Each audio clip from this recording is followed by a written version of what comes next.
Myanmar থেকে বাস্তুচ্যুত হয়ে বিপুল সংখ্যক রোহিঙ্গা জনগোষ্ঠীর কক্সবাজারে আসার ৭ বছর আজ। মিয়ানমারের সেনাবাহিনীর হত্যাযোগ্য এবং ভয়াবহ নির্যাতনের মুখে ২০১৭ সালের ২৫ আগস্ট ৭ লাখের বেশি রোহিঙ্গা সীমান্ত পাড়ি দিয়ে কক্সবাজারের উখিয়া ও টেকনাফের বনভূমিতে আশ্রয় নেয়। বর্তমানে নতুন পুরাতন মিলিয়ে ৩৪টি ক্যাম্পে বসবাস করছে ১২ লাখেরও বেশি রোহিঙ্গা শরণার্থী। ফলে বিশ্বের অন্যতম পর্যটন নগরী কক্সবাজারের উখিয়া টেকনাফ হয়ে উঠেছে বিশ্বের সর্ববৃহৎ শরণার্থী শিবির। কথা ছিল চুক্তির ৩ মাসের মধ্যে প্রত্যাবাসন শুরু হবে রোহিঙ্গাদের, কিন্তু এখনো ফিরে যায়নি একজন রোহিঙ্গাও। কবে তারা স্বদেশে ফিরবে তা এখনো অনিশ্চিত। রোহিঙ্গারা বলছে, নিজেদের জায়গা জমি ভিটেবাড়ি সহ নাগরিকত্ব ও অধিকার ফিরে পেলেই মিয়ানমারে ফিরবে তারা। তারা নিজের ঘর, নিজের বাড়ি, নিজের এলাকা যেতে চায়, নিজের জায়গা জমি ফিরে দিয়া করিব।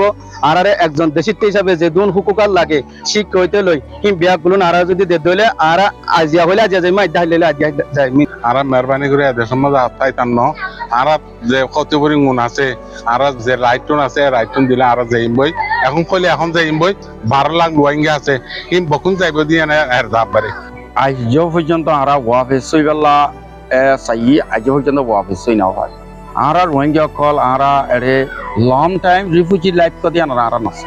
শরণার্থী ও ত্রাণ প্রত্যাবাসন কমিশনার জানান, বিভিন্ন সময় রোহিঙ্গা ফিরিয়ে নেয়ার কথা থাকলেও সেটি সম্ভব হয়নি। মিয়ানমারের অভ্যন্তরে গৃহযুদ্ধের কারণে আপাতত সব কার্যক্রম বন্ধ রয়েছে। এই জনগোষ্ঠী যারা মিয়ানমার থেকে এসে আমাদের দেশে আশ্রয় নিয়েছে তাদেরকে আমরা সম্মানের সাথে প্রত্যাবাসন করতে চাই এবং সেই নিরিখে আমাদের সরকারের সমস্ত অর্গানাইজেশনগুলো কাজ করছে। আমরা বিশেষ করে আমাদের পররাষ্ট্র মন্ত্রণালয় বাইলেটারালি এবং ট্রাইলেটারালি মিয়ানমারের সাথে এবং অন্য তৃতীয় দেশের সাথেও এঙ্গেজড রয়েছে, কাজ করছেন প্রত্যাবাসন যাতে দ্রুততর সময় করা যায়। প্রায় সকল জনগোষ্ঠীর ডেটাবেস তৈরি করে মিয়ানমারের কাছে হস্তান্তর করেছি যাতে রিপাট্রিয়েশন শুরু করা যায়। কিন্তু মিয়ানমারের তরফ থেকে আসলে সেভাবে আমরা সহযোগিতাটা এখন পর্যন্ত পাই। এদিকে প্রত্যাবাসন বিলম্ব হওয়ায় দিন দিন রোহিঙ্গা ক্যাম্পে সন্ত্রাস ও অপরাধমূলক কর্মকাণ্ড বেড়েই চলেছে। প্রতিনিয়ত রোহিঙ্গারা আধিপত্য বিস্তার নিয়ে হত্যা, ধর্ষণ, অপহরণ, অস্ত্র ও মাদক কারবারে জড়িয়ে পড়ছে। স্থানীয় ৫ লাখ জনসংখ্যার বিপরীতে ১২ লক্ষাধিক রোহিঙ্গার অবস্থান স্থানীয় মানুষের দৈনন্দিন জীবনযাত্রাকে করে তুলেছে বিপর্যস্ত। রোহিঙ্গাদের কারণে এলাকায় যানজট বেড়ে গেছে, দ্রব্যমূল্যের ঊর্ধ্বগতি, শ্রমমূল্য বৃদ্ধি পেয়েছে এবং পাশাপাশি চুরি ডাকাতি সবকিছু বেড়ে গেছে, যার কারণে উখিয়ার জনগণ, সাধারণ জনগণ অত্যন্ত ভোগান্তিতে আছে।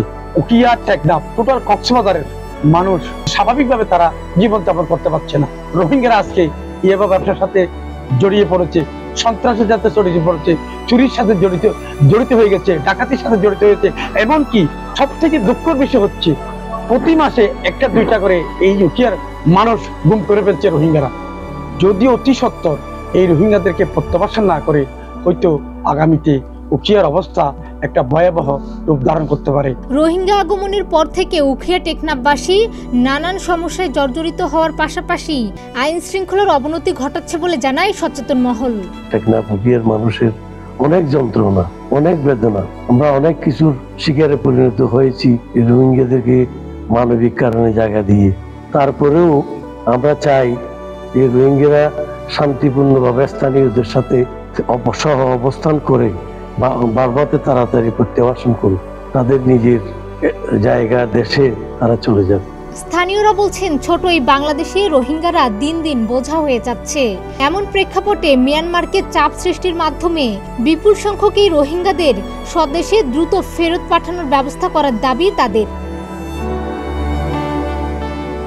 ডেস্ক রিপোর্ট, প্রতিদিনের বাংলাদেশ।